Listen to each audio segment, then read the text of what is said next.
गांव के किनारे एक पुरानी टूटी फूटी हवेली खड़ी थी।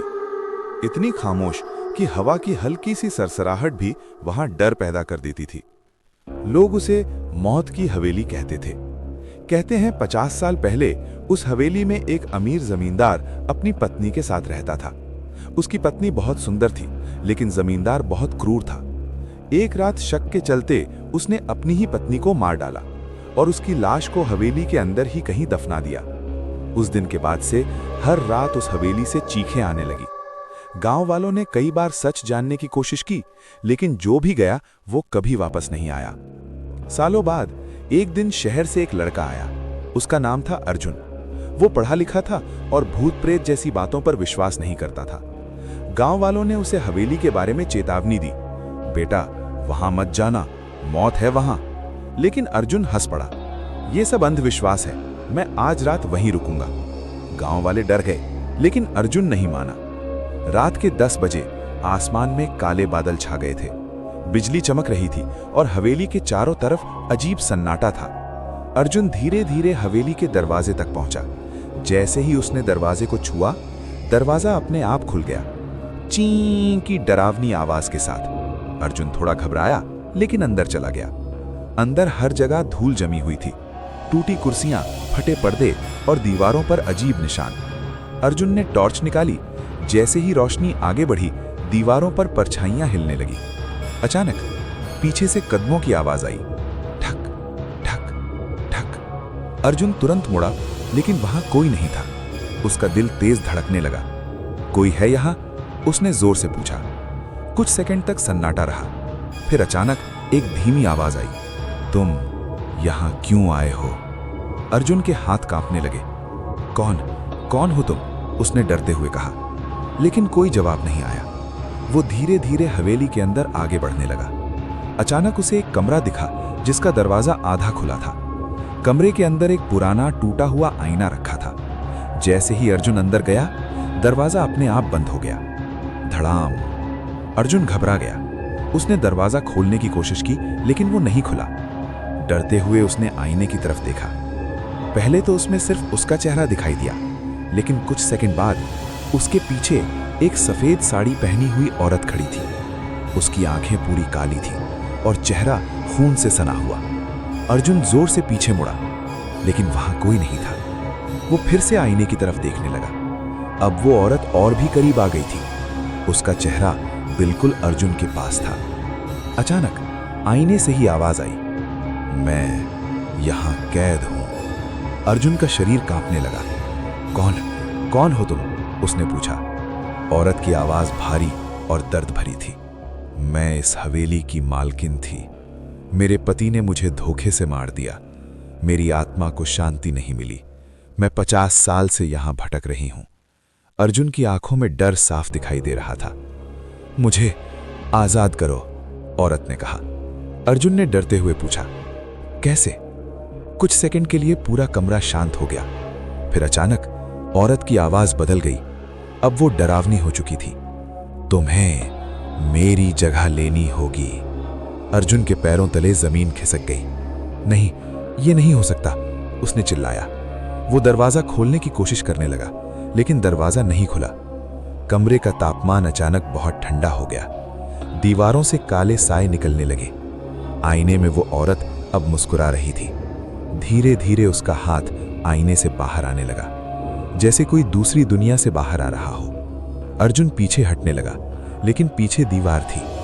औरत पूरी तरह आईने से बाहर आ गई। उसकी लंबी उंगलियां, उसकी काली आंखें, उसका खून से भरा चेहरा, सब कुछ इतना डरावना था कि अर्जुन चीख भी नहीं पाया। वो औरत धीरे धीरे अर्जुन के पास आई और बोली, अब तुम यहां रहोगे। अचानक उसने अर्जुन का गला पकड़ लिया। कमरे में अंधेरा छा गया और अर्जुन की चीख हवेली में गूंज उठी। अगली सुबह गांव वाले डरते डरते हवेली के पास पहुंचे। दरवाजा खुला था, लेकिन अंदर कोई नहीं था। सब कुछ वैसा ही था, बस एक चीज बदली थी, वो टूटा हुआ आईना। अब उसमें एक नया चेहरा दिखाई दे रहा था, अर्जुन का, और उसके पीछे खड़ी थी वही औरत। अब वो आजाद थी और अर्जुन उस हवेली में हमेशा के लिए कैद हो चुका था। अंत। कहते हैं आज भी अगर कोई उस हवेली में जाता है तो आईने में उसे एक लड़का दिखाई देता है जो मदद की गुहार लगाता है, लेकिन अब उसकी जगह लेने वाला कोई और चाहिए। अर्जुन के गायब होने के बाद पूरे गांव में दहशत फैल गई। लोग अब हवेली का नाम लेने से भी डरने लगे थे, लेकिन एक आदमी था जो इस बात को मानने के लिए तैयार नहीं था। वो था राघव, अर्जुन का सबसे करीबी दोस्त की तलाश। जब राघव को पता चला कि अर्जुन हवेली में गया था और वापस नहीं आया तो उसे यकीन नहीं हुआ। अर्जुन ऐसा नहीं कर सकता, वो जरूर कहीं फंसा होगा। उसने ठान लिया वो अपने दोस्त को ढूंढ कर ही रहेगा। गांव वालों ने उसे फिर रोका, मत जा, वो हवेली इंसान को जिंदा नहीं छोड़ती। लेकिन राघव ने किसी की नहीं सुनी। दूसरी रात फिर वही हवेली। अगली रात राघव उसी हवेली के सामने खड़ा था। हवा पहले से भी ज्यादा ठंडी थी, जैसे कोई अदृश्य चीज उसे बुला रही हो। जैसे ही वो दरवाजे के पास पहुंचा, दरवाजा अपने आप खुल गया। इस बार आवाज और भी डरावनी थी, अंदर की अजीब खामोशी। राघव अंदर गया, हर चीज वैसी ही थी, लेकिन एक फर्क था। अब हवेली में एक अजीब सी कराहने की आवाज गूंज रही थी। बचाओ, मुझे बचाओ। राघव चौंक गया। ये अर्जुन की आवाज है। आईने का सच। वो आवाज का पीछा करते करते उसी कमरे तक पहुंचा जहां वो टूटा हुआ आईना रखा था। जैसे ही उसने आईने में देखा, उसका दिल रुक गया। आईने में अर्जुन दिखाई दे रहा था। वो अंदर से हाथ मार रहा था, जैसे बाहर निकलने की कोशिश कर रहा हो। राघव, मुझे बचा ले, अर्जुन चिल्लाया। खतरनाक सच। राघव घबरा गया। तू अंदर कैसे है? अर्जुन रोते हुए बोला। मैं फंस गया हूं। वो औरत, उसने मुझे इस आईने में कैद कर दिया। अगर तू मुझे बाहर निकालना चाहता है तो आईना तोड़ दे। राघव ने तुरंत एक पत्थर उठाया, लेकिन तभी पीछे से वही ठंडी आवाज आई। अगर आईना तोड़ा तो तुम दोनों हमेशा के लिए खत्म हो जाओगे। राघव धीरे धीरे पीछे मुड़ा। वही सफेद साड़ी वाली औरत खड़ी थी, लेकिन इस बार उसका चेहरा और भी डरावना था। असली चाल। औरत हंसते हुए बोली, ये लड़का झूठ बोल रहा है। अगर तुमने आईना तोड़ा तो उसकी आत्मा हमेशा के लिए नष्ट हो जाएगी। राघव उलझ गया।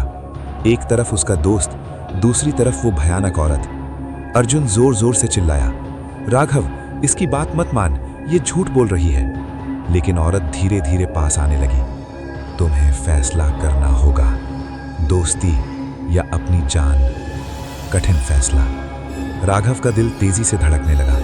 उसने आंखें बंद की और पूरी ताकत से आईने पर पत्थर फेंक दिया। धड़ाम। आईना टूट गया।